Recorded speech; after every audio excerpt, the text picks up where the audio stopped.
Boys and girls.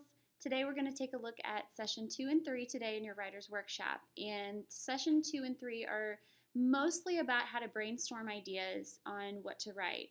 Usually, I shouldn't say usually, but for a lot of kids it's hard to come up with what to write. So we're going to take a look at a couple strategies on how to help you to do that, okay? Let's take a look at our smartboard. First of all,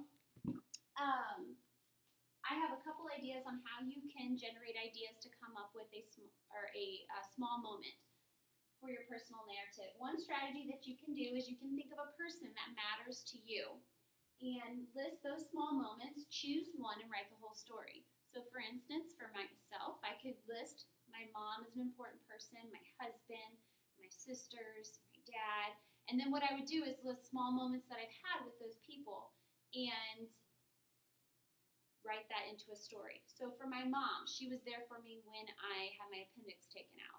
And so I could use that as a small moment story because she is a person that matters to me.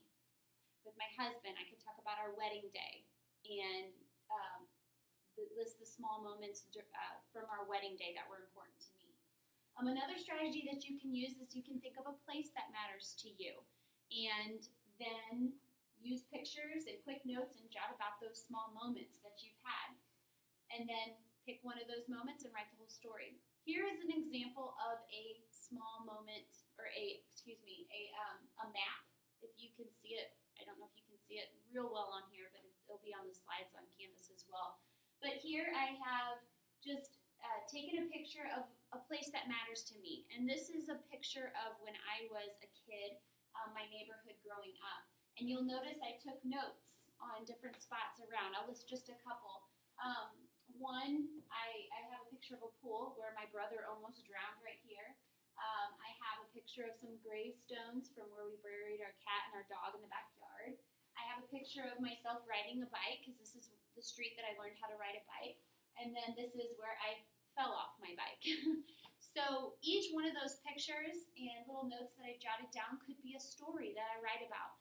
And these are a couple strategies that we can use to help us generate ideas when we don't know what else to write. Draw that quick map, make a chart that helps you understand, some important people in your life and then those moments that you've had with those people. For session 3, you should have watched just a small clip of Zootopia. And at the very end, I just asked, what makes that story work? Why is that such a great part of the story? And the answer is it's because Officer Bunny, Hop, her name is Hop. She talks about how she learns a lesson, and that's something significant that happened in her life.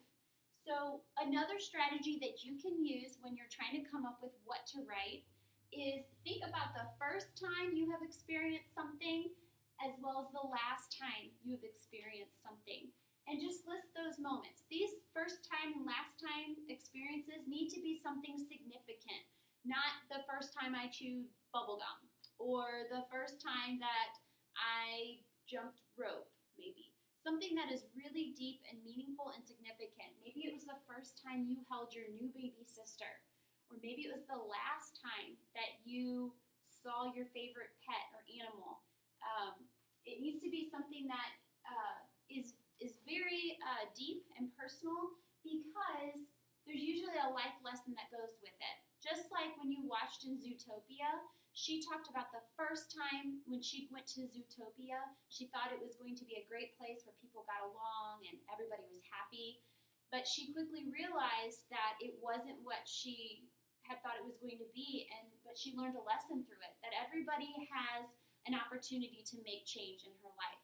So maybe for you, the first time you experienced holding your new baby sister or brother, maybe you learned your life lesson was that life is precious and life is short.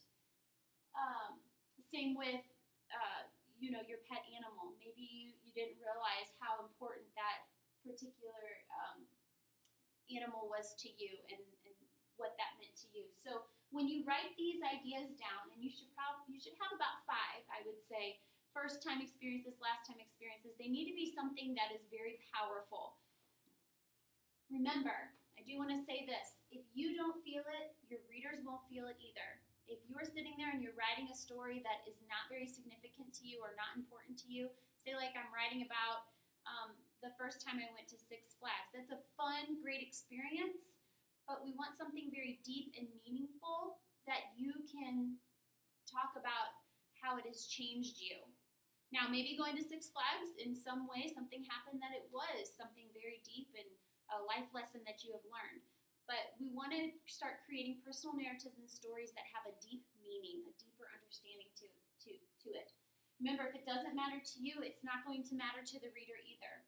All writers take risks when they write. Stories that reveal something deeply personal are often the best kind. So be brave when you write. Okay? And that is all I have for you. So I would say for your writing, let's say in your story, you can either pick a story that you have already started on and continue to write that if you feel like it is a meaningful moment. Otherwise, what I would do is start a completely fresh story because maybe the story that you're working on isn't very significant as far as a life lesson. So I would start a new story today and I would just write fast and furious as much as you can. Okay? All right, let's get to work.